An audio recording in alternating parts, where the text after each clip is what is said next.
Përshëndetje miqtë e mi. Nëse doni të dini çfarë ju pret përpara, pyesni ata që kthehen pas.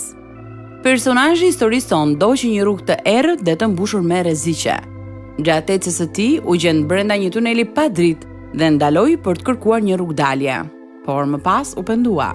Shumë vite më vonë ai kuptoi se rrugdaljen ja mundsoi dikush që e donte me të vërtetë dhe që nuk e ndëshkonte. Kjo sepse zemra, mendja dhe jeta e tij ishin bërë të lira nga prangat. Po ndiqni Të lirë nga prangat, radiodramatizmin e historive të vërteta njerëzore që përcjellin lajmin e mirë në botë. Këto histori janë prodhuar në Chicago nga Pacific Garden Mission dhe vijnë për ju në gjuhën shqipe nga Radio 7 në Tiranë. Sot për transmetim ju ftoj të ndiqni programin me numër 299, programi që ju bën të përballeni me veten dhe të mendoni.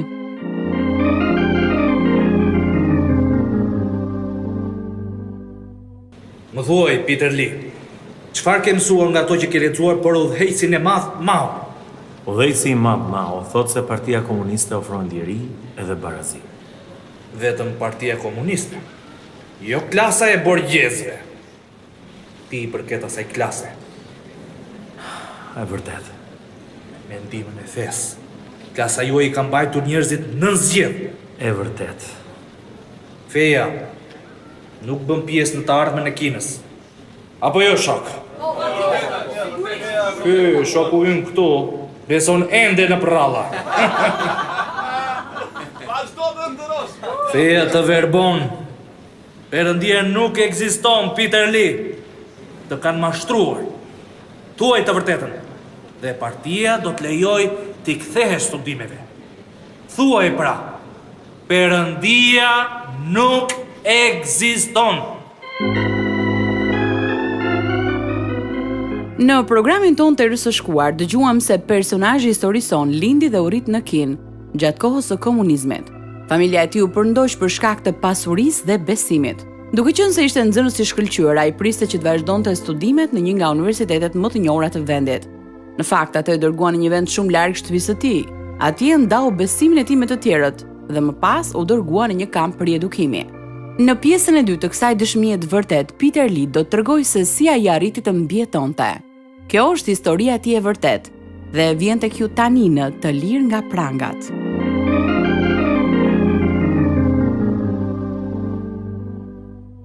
Në Vjesht, pasi kishte kaluar më shumë se një vit nga koha kur më kishin sjellë në kampin e riedukimit, Partia Komuniste më la të lirë dhe ju ktheva studimeve. Kisha jon ishte mbyllur dhe vetëm disa besimtare lexonin Biblën. Një të diel, shkova të takoja një besimtare. O, vëlla Peter Lee, tani e sërish i lirë. Kush e di sa shumë gjëra të kanë bërë për të harruar ungjillin. Ata u përpoqën, por vendosën të mos më trajtonin si antirevolucionar, duke qenë se jam ende i ri dhe pa eksperiencë. E more vesh që e vran vllali Angun. Ata thënë se u hodh nga dritarja, por unë e dija që ai nuk do ta bënte kurrë këtë gjë. Në dhomë të ishte edhe një besimtar tjetër. Ai kishte dëgjuar ata kur e torturuan vllali Angun para se ta hidhnin nga dritarja. Të paktën tani është me Zotin. Në kampin e riedukimit vetëm unë isha besimtare. Atje nuk isha asnjë mik, madje as Bibël. Fjala dhe fryma e Perëndis janë në zemrën tënde, vlla Peter Lee. Ashtu është. Kur punoja, këndoja himnet që më kujtoheshin edhe përsërisja shkrimet që kisha mësuar përmendesh. Unë do ta mbaj kryqin tim deri në vdekje. Si ishte jeta në kamp? Të jepnin punë të vështira? Shumica e punëve kishte të bënte me blegtorin. Punonim 10-12 orë në ditë. Pas darkës, na flisnim për partinë. Kështu do të ndryshonin qëndrim. Po, frinim të gjithë bashkë mbi tulla. Vendi im ishte vetëm 60 cm i gjatë. Por ja dole mban, vlla. E dola sepse prezenca e Zotit ishte me mua. Fjala e tij më ngushëlloi edhe më inkurajoi. A ke një Bibël? Kam një dëshirë të madhe ta lexoj. Kam pjesë të Biblës, por mos i trego askujt.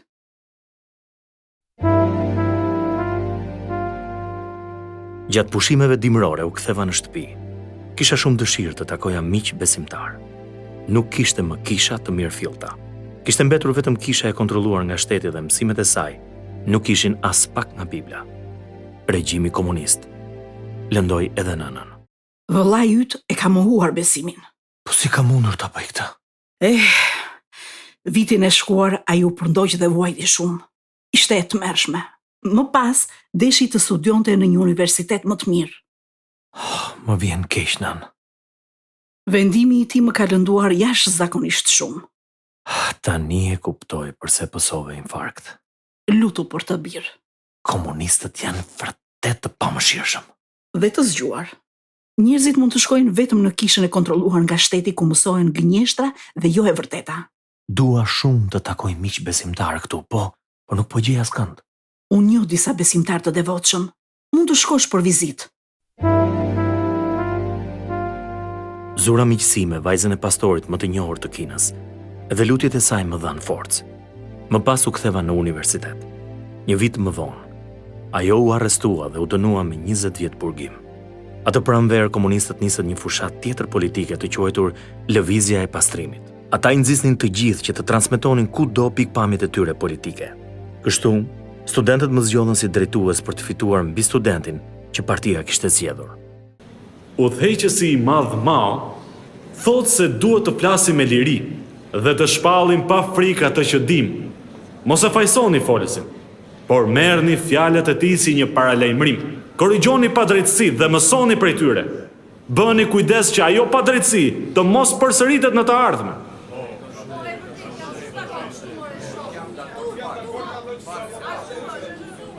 Partia është ajo që po bën padrejtësi duke i marrë vazhdimisht njerëzit në pyetje, edhe duke i mbajtur zgjuar. Kështu u sollën me timat 5 vjet më parë, edhe së mundë.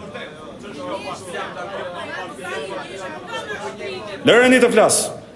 Ne duam që komunizmi të zërrojnë. Padrejtësi. Kemi edhe tek dosjet që ruhen në polici.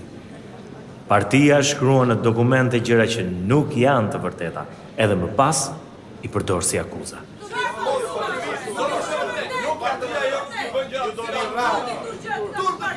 Keni gjë tjetër për të shtuar shoku Peter Lee? Edhe kur bëjnë padrejtësi, ata nuk i kërkojnë të falur viktimave. Bëjnë akuza publike, por asnjëherë nuk shfaqsohen publikisht. Një shembull është liria e besimit. Kushtetuta thotë se ne jemi të lirë të adhurojmë Perëndin, por kur kjo ndodh, ata na dërgojnë në kamp e riedukimi. Kjo është padrejtësi. Një muaj më pas, Partia Komuniste nisi një fushat tjetër të quajtur Fushata kundër të djathëve, edhe akuzoi më shumë se 3 milion njerëz për aktivitete antirevolucionare. Unë isha njëri prej tyre. Ata gënjenin duke thënë se kërkonin zhvillimin e vendit. I përdornin fjalët tona për të na akuzuar, kështu njerëzit i druheshin së vërtetës. Përndjekjet vazhdonin me gënjeshtra dhe mashtrime. I dëshpëruar nga mashtrimet e tyre, shkova të takoja një besimtare. Ke të drejtë të zemërohesh, vëlla Peter Lee. Ata organizuan 10 takime për të më akuzuar. 10! Më quajnë krahu i djathtë i borgjezisë. Ata i hodhën poshtë propozimet e tua.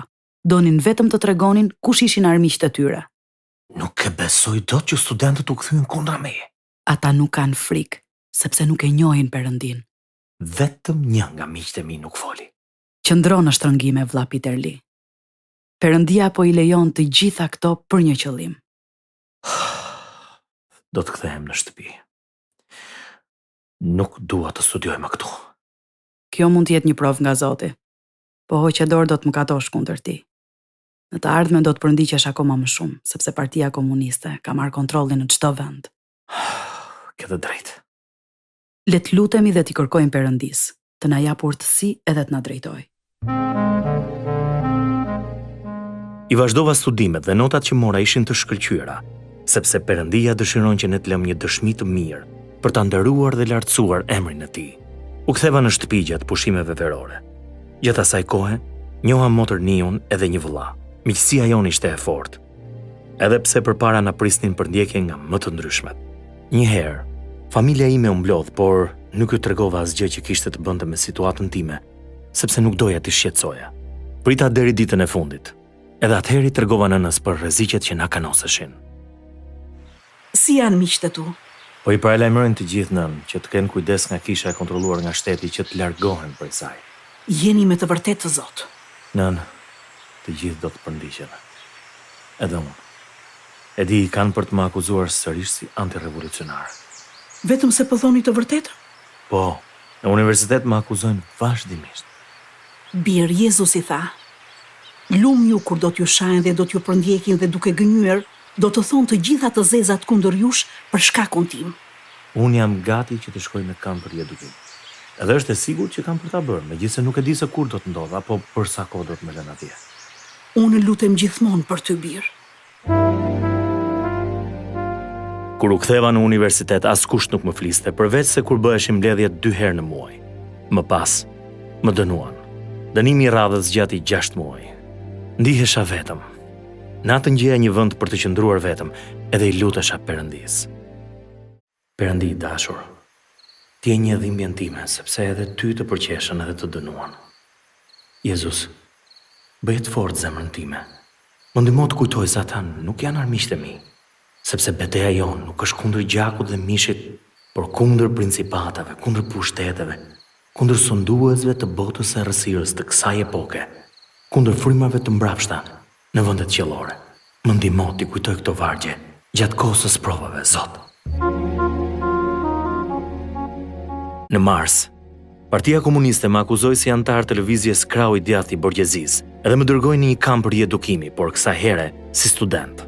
Për 3 vjet e gjysmë bëra punë të rënda, siç ishte ndërtimi I shinave hekur udhore, ujitja e pemëve duke I mbajtur kovat në shpatulla me anë të një shufre hekuri, buqësia edhe rritja e derrave. Puna më e vështirë ishte tërheqja e një karroce me tulla. 10 nga punëtorët tërhiqnin një ngarkesë prej 500 kg.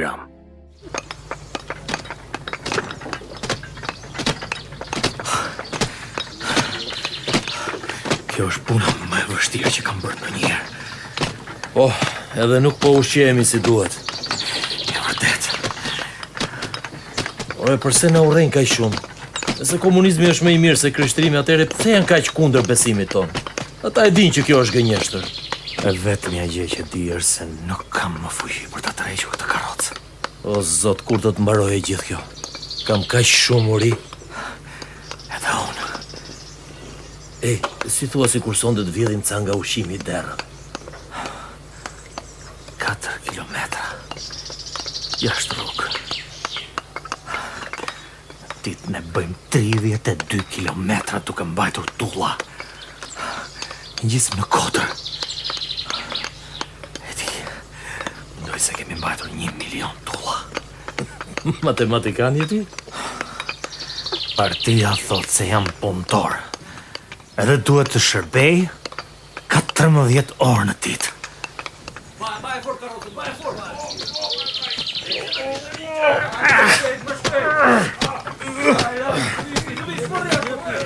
Je ditë do jemi gjeni me gjithë këto gjëra që na mësojnë.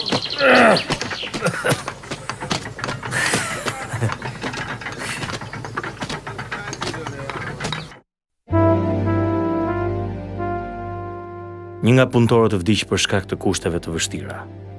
2 orë pas pune dëgjonim të flitej për partinë. Na detyronin të lexonim libra për marksizmin. 3 vitet e para e kisha mbrojtur besimin tim dhe isha gati të vdisja për Krishtin. Isha krenar dhe arrogant sepse mendoja se isha I fortë në besim. Shumë shpejt, marrëdhënia ime me Zotin u dobësua. Më pas fillova ta vija në dyshim ekzistencën e tij. Kur një nga miqtë e mi e mohoi besimin, u lirua. Kështu edhe unë vendosa të ndiqja shembullin e tij. Unë dala për të bërë kompromis me këtë botë. E mohova besimin. Qëndrova në kampin e riedukimit për 3 vjet e gjysmë, dhe gjatë kësaj kohe nuk më lejuan të takoja ndonjë familjar apo besimtar të tjerë. Kështu që forcat e mia u dobësuan.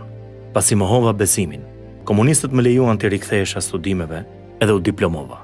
E dija që dora e Perëndis më kishte mbrojtur. Më pas, më dërguan të punoja si mësues fizike në një shkollë të mesme. Shkolla gjendej në një nga qytetet më të mëdha të Kinës. E megjithatë, përndjekjet vazhduan. Atëherë, shoku Peter Lee, vazhdon ende të jesh antirevolucionar. Jo më. Ti ke qenë 4 vjet në kamp riedukimi dhe nuk e mësuar asgjë. Unë jam thjesht mësues. Edhe ende po mësoj. Je spiun, jo mësues. Në radio dëgjon programet e armiqve tan. Kolegët e tu e dëshmojnë këtë. Dua të mësoj vetëm gjuhën angleze. Dhe cila është arsyeja? Pasi ta mësoj vetë, dua të jem në gjendje tua mësoj edhe të tjerëve. Nuk është e vërtet. Ti po pret udhëzime nga armiqt. Kode sekrete! Unë jam i pafajshëm. Do të dërgojmë sërish në kampin e riedukimit. Kështu kaloi edhe një vit tjetër, ku duhet të punoja 14 orë në ditë. Ushqimi nuk mjaftonte, edhe u sëmura me hepatitin A. Ushtrova në spital për 2 javë. Më pas për 6 muaj të ardhshëm, qëndrova në regjim shtrati. Nevoja për dashuri dhe një familje ishte e madhe. Kur më lanë të lirë, fillova të njihesha me vajza të ndryshme, por ato më refuzonin sapo dëgjonin se isha i përndjekur. Në vitin 1966 filloi revolucioni kulturor. Edhe këtë herë isha objekt talljeje dhe u përndoqa.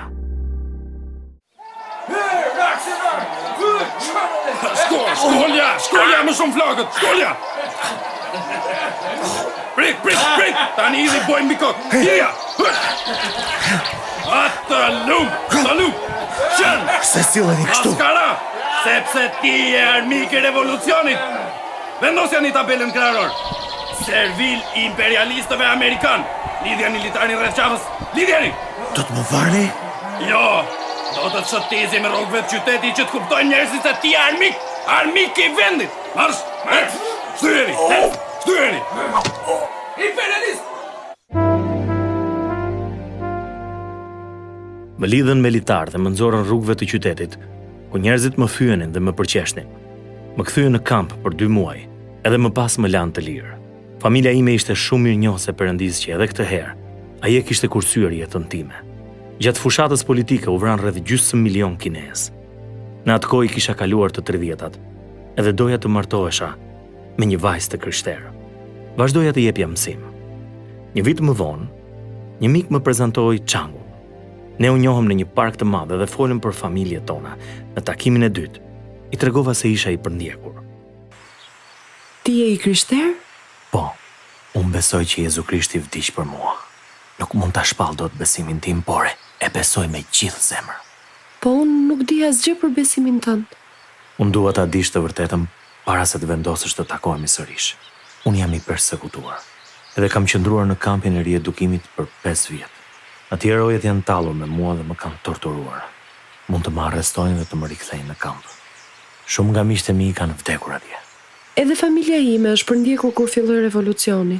Ne u detyruam të linim shtëpi në qytet dhe të jetonim në fshat, por nuk kemi vuajtur kaq shumë sa familja jote.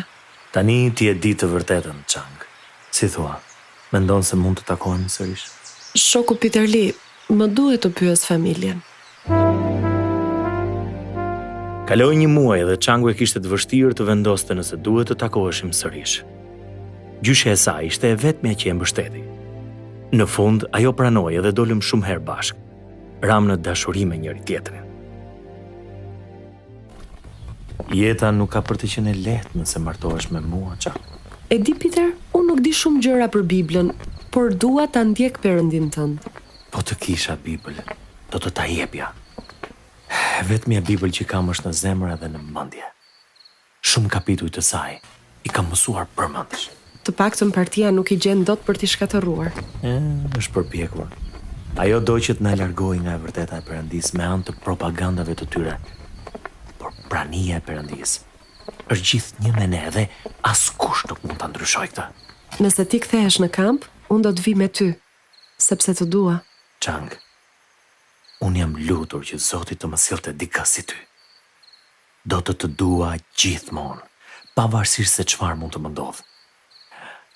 Perëndi, të jam mirënjohës që më ke sjell të grua të çmuar. Partia Komuniste kontrollonte çdo aspekt të jetës, kështu ne duhet të merrnim miratimin e partisë që të martoheshim. Çangu jepte mësim në shkollën fillore dhe në pranverë shkuam të takonim drejtuesit tanë. Drejtuesi i shkollës sime shkoi në shkollën e saj për ta pyetur nëse ajo ishte në djenitës së shkuarës time. Kur ajo tha se dinte çdo gjë, ata na lejuan të martoheshim. Lejen e morëm në vjesht. 6 ditë para dasmës, një nga drejtuesit e partisë e thiri Çangu në zyrë. Ne kemi vendosur që të mos martohesh me Peter Lee. Pse? Ai është anti-revolucionar. Së shpejti do të akuzohet si ndjekës i krahut të djathtë të borgjezëve. Nuk mund të martoheni. Martesa juaj është anuluar. Kjo është certifikata jote. Tani, firmos këtu. E përlotur, Changu refuzoi të firmoste. Më pas e lanë edhe ne u martuam. Asnjë nga prindrit tanë nuk mund të vinte në dasëm. 6 ditë më vonë, bordi i shkollës më urdhëroi të kthehesha në shtëpi para orës 9 në mbrëmje, sepse do të më arrestonin. Pas darkës, i me shoqi më shoqëroi tek autobusi. Mos qaj, zemra ime. Perëndia do t'jetë me ne. Ai më solli deri këtu, ai do të më rikthej sërish tek ty. Por kush e di sa kohë do të qëndrosh larg, Peter? Perëndia e ka një arsye pse po e lejon këtë provë. Çfarë do që do të ndodh, unë do të dua dhe do të vazhdoj të besoj tek Jezusi. Edhe unë do të dua për gjithmonë, Chang. Do lutem gjithmonë që Jezusi të të mbrojë. Do takohemi prap, grua e dashur, këtu në tokë, ose në qiell me Perëndin. Qëndrova në shkollë për 6 muaj. Gjithashtu më detyruan të shkruaja se isha antirevolucionar. Pastroja tualetet e shkollës. Një pasdite, 6 muaj më pas, Partia Komuniste më la të lirë për t'u kthyer në shtëpi. Peter! Oh, Peter, u ktheve! Po, më në fund u ktheva. Duke shumë i lodhur. I dërmuar, thuaj më mirë. Do rish në shtëpi tani? Më kanë dhënë leje që pasditeve të kthehem. Oh, faleminderit Jezus. Jam lutur çdo ditë për ty. Ka qenë të mërshme, Chang. Në shkollë bëheshin shumë takime dhe më akuzonin. Kështu që studentët nuk më respektonin. Ndonjëherë kur kaloja pranë tyre, ata më godesnin me gurë dhe më pushtynin. Oh, Perëndi. Tani kam dhimbje në krahëror. Pyes veten mos është prej goditjes me gurë. Me kalimin e kohës, shkolla më lejoi të jepja anglisht dhe fizik. Më pas më transferuan në një shkollë të mesme. Kështu, kisha mundësi të takoja prindrit e mi. I matu paralizua. Unë kisha 1 vit pa e parë. Ai është paralizuar, Peter. Oh, më vjen keq që po kujdesesh e vetë me nën. Jo, është privilegj, birë. Çdo ditë i flas për dashurinë e Jezusit, edhe ai më dëgjon sepse nuk lëviz dot. Sa mirë që po e sheh këtë situatë me sy të mirë. Perëndia i ka gjithmonë një arsye pse lejon të na ndodhin gjëra të këqija. Është e vërtetë. Por ndonjëherë është e vështirë ti pranosh këtë gjëra nën. Changu na tregoi se të dërguan sërish në kamp. Po, sa herë punova në një fabrikë. Nuk e kuptojnë se kanë humbur një mësues të Zot. Ata më urrejnën. Urrejnë besimin te Krishti, Peter. Shpresoj që një ditë zemra e tyre të ndryshojë. Unë jam mësuesi më i mirë i anglishtes, por nuk ma kanë rritur rrogën. Ki besim tek Zoti, birë. Ai po i lejon këto për një arsye. Baba i vdiq në moshën 80 vjeçare, por para se të vdiste, nëna e drejtoi te Krishti. Ishte koha kur unë jepja anglisht edhe fizik. Xhaxha im kishte emigruar në Shtetet e Bashkuara të Amerikës edhe më ftoi të shkoja atje për vizitë. Vetëm Perëndia mund t'i hapte rrugët. Chang, e mban mend atë vajzën e vogël që kam mbikëqyrur javën e shkuar? Po. Babai i saj gëzon një pozitë të lartë në qeveri edhe sillet shumë mirë me mua. Ua, sa mirë. Unë e pyeta nëse mund të më ndihmonte të merrja një vizë për të punuar si mësues i përkohshëm në Shtetet e Bashkuara të Amerikës. Peter, po kjo është e mrekullueshme. Po unë me fëmijët? Ai më tha se qeveria mund të na jap një bursë, duke qenë se tani jap mësim në universitet. Parat do t'i sjell në shtëpi. Të paktën nuk do jesh më i përndjekur, Peter. Shkova në një universitet të Amerikës Veriore Qendrore, edhe punova si mësues i përkohshëm. Shumë shpejt u njoha me një grup besimtarësh kinez që më trajtuan si vllanë e tyre, me dashuri dhe mirësi. Tek letra e Efesianëve kapitulli 2 thuhet: Por Perëndia që është i pasur në mëshirë, për shkak të dashurisë së tij të madhe me të cilën na deshi, edhe atëherë kur ishim të vdekur në faje, na dha jetë me Krishtin, edhe na ringjalli me të. Dhe me të na vuri të rrim në vendet qiellore në Krishtin Jezus. Sepse me anë të hirit jeni të shpëtuar nëpërmjet besimit. Edhe kjo jo prej jush, por është dhurata e Perëndisë, jo prej veprave që askush të mos mburret. Ke mësuar shumë vargje përmendesh, vëlla Peter Lee. Të vargje janë Bibla e vetme që kam pasur për 30 vjet. Ti duhet të jesh shembull për besimtarët e tjerë. Këtu nuk është e nevojshme, sepse Amerika e gëzon lirinë e besimit. Të krishterët sulmojnë gjithandej, Edhe këtu kanë nxjerrë ligje kundër Biblës dhe takimeve të lutjeve që bëhen në shkollë. Njerëzit janë të zënë për shkak të punës dhe shumë përgjegjësive të tjera, prandaj nuk e lexojnë Biblën. Sa keq. Ashtu është. Unë mendoja se isha i fortë, duke qenë se e kisha ruajtur fjalën e Perëndisë në zemër, por isha i dobët. Komunistët ja kanë nxirr jetën atyre që flisnin për Krishtin. Perëndia e di shumë mirë ç'do të thotë të përndiqesh. Ai vetë u përndoj. A mendon se ai na fale dhe kur e mohojmë atë? Mëshirat e tij nuk janë mbaruar plotësisht, vëlla Peter Lee, sepse ai që nuk e kurseu birin e vet, por e dha për të gjithë ne, kysh nuk do të na dhurojë të gjitha gjërat bashkë me të. Po unë e kam mohuar atë. Edhe Simon Pietri, dishepulli i Zotit, e mohoi Jezusin. Pietri e mohoi atë 3 herë. Po për shumë vite unë kam mbajtur larg dashurinë e zjarrit që kisha për ta. Ai të do ende, vëlla Peter Lee. Asgjë nuk mund të na ndajë nga dashuria e Perëndisë që është në Krishtin Jezus. Ne e duam atë sepse ai na deshi i parë.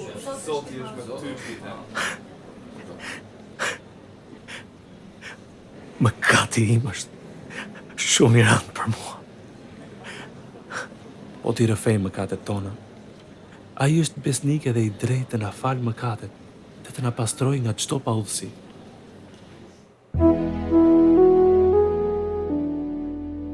Me shumë lot dhe dhimbje. Ja rrëfeva mëkatet e mia Perëndisë dhe ai më mbushi plot me dashuri edhe mëshirë. Kisha shumë gëzim. Atëherë, unë edhe 4 besimtar kinez u shpërngulëm në shtëpinë e një hebreu që besonte tek Jezusi. Ai vuante nga një paralizë cerebrale. Ne kujdeseshim për të çdo ditë dhe për shkak të përkujdesjes, babai i tij më mbështeti duke shkruar një letër ku kërkonte që familja ime të vinte në Shtetet e Bashkuara të Amerikës. Verën tjetër, u ktheva në Kinë për të takuar familjen. Peter, tani që ti e kthyer rrezikon të kapin. Dua që të vish me mua në Shtetet e Bashkuara të Amerikës. Po fëmijët? Ata mund të qëndrojnë me prindrit e mi për disa kohë. Do të jetë dyshimt nëse largohemi të gjithë në të njëjtën kohë. Po si do t'ikim? Perëndia po përdor dikë i cili do të na mbështesë, megjithse nuk do të jetë e nevojshme. Po ti, punon? Chang, nga 200 veta që kërkuan të punonin si mësues të përkohshëm, vetëm mua më lejuan të punoja në mënyrë ligjore këtë verë. Perëndia po siguron. Po, Chang, liria është një ndjenje mrekullueshme. As që e kisha imagjinuar ndonjëherë se një ditë do t'u tregoja të tjerëve për Perëndin pa frikë. Zoti është i mirë. Pas disa muajsh, edhe ime shoqe erdhi në Amerikë. Ndërsa fëmijët erdhën disa vite më vonë. Në atë kohë, u ndoqa disa seminare trajnimi. Tani jam misionare dhe udhtoj në mbar botën. U tregoj njerëzve sa e rrezikshme është të çmosh vlerat e kësaj bote, më shumë se Krishtin. Çdo bi do të ketë njeriu të fitojë gjithë botën, nëse më pas do të humb shpirtin e vet. Perëndia i ka përdorur të gjitha ato vite vuajtje për të më bërë një dëshmitar më të zotë të Krishtit. Vetëm Jezusi na bën të lirë. Pra nëse biri do t'ju bëjë të lirë, do t'jeni me të vërtet të lirë.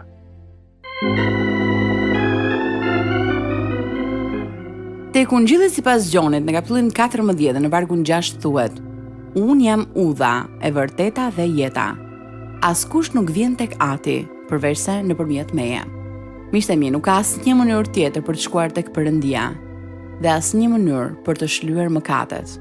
Edhe ju mund të vini tek kryqi dhe të merrni faljen. Kërkojini Krishtin të hyjë në zemrën tuaj, t'ju jap një jetë të re, dhe t'ju ndihmojë në çdo dhimbje që mund të jeni duke kaluar. Nëse keni nevojë për ndihmë në marrjen e këtij vendimi jetë ndryshues, ju ftoj të na shkruani në Radio 7, kutia postare 2914 Tiranë, ose na dërgoni një email në info@radiovishtap.net.